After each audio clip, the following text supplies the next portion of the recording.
Hey everyone, welcome back to Corporate Decoder, the place where we decode the corporate world. Today we're diving into Integra Resources Corp's Form 40F. Get ready for some twists and turns. It's a filing that's supposed to give us the full picture, but sometimes the picture is a bit abstract.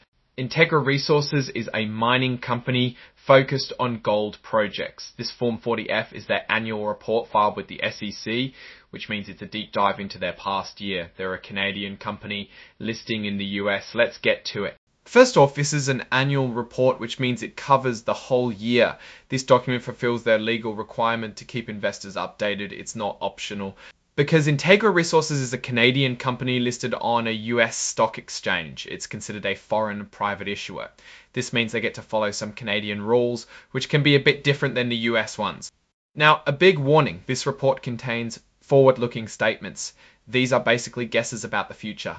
The company is saying, here's what we think will happen, but it might not actually pan out. They're protecting themselves from lawsuits if things go south. A key thing to watch with mining companies is their mineral resource and reserve estimates.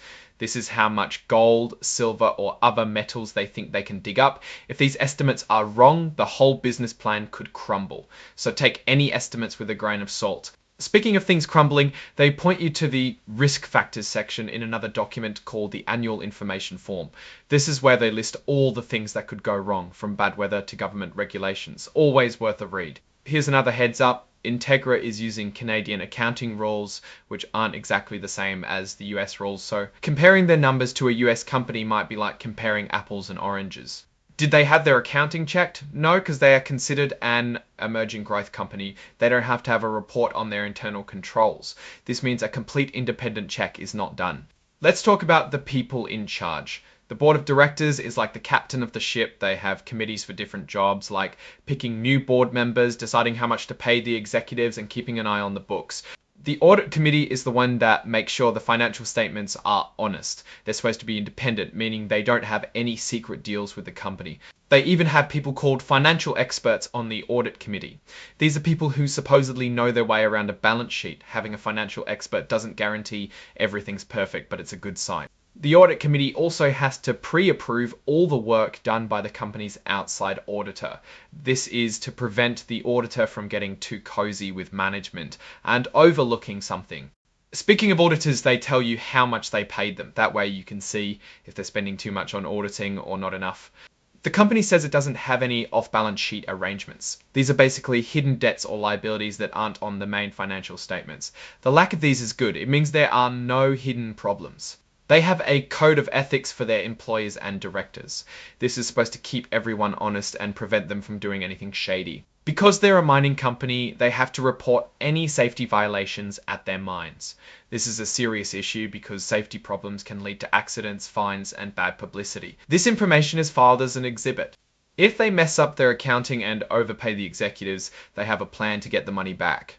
This is due to a law passed to prevent executives from profiting from mistakes. Because they are Canadian, there are some differences with how things are run, like the number of people that need to be present for a shareholder vote. It's less strict than US companies. Alright, let's get to the numbers. First up, the balance sheet, which is like a snapshot of what the company owns and owes. Looking at total assets for 2024, it's about 2077 million, up from about 2047 million the prior year, so they have grown a bit. Cash is at around 4.4 million versus 3.9 million the prior year. That means Integra doesn't have a ton of cash on hand. They need cash to keep the lights on and develop their projects. They own property, plant and equipment, or PPE, for short worth 2 ends of 16.7 million, up from 18.47 million the prior year. This increase in PPE reflects investments in mining infrastructure and equipment. Let's move to the income statement, which shows how much money they made or lost. This will tell us how well the company is performing.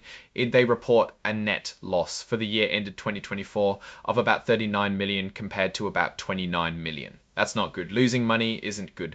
We can see that exploration and evaluation expenses are at around 20 million in 2024, compared to around 18 million the prior year. Mining companies spend a lot of money trying to find new resources. General and administrative expenses are at about 13 million versus 10 million the prior year. A good company should keep these to a minimum so the profits grow. of the story here. Integra Resources is a mining company trying to get their projects off the ground. They're burning through cash like most mining companies. They have some good assets, but there are also risks, including environmental issues, lower metal prices, and the fact that they are losing money. The company is Canadian, which means they play by a slightly different set of rules. Overall, it's a high risk, high reward situation. Now, my take, I think the biggest risk is always execution. Can they actually get these mines up and running and produce gold at a profit? If they can, the stock could be a bargain. If not, well, this is not investment advice. Thanks for watching Corporate Decoder. If you found this helpful, please like, subscribe, and leave a comment below. Until next time, stay curious.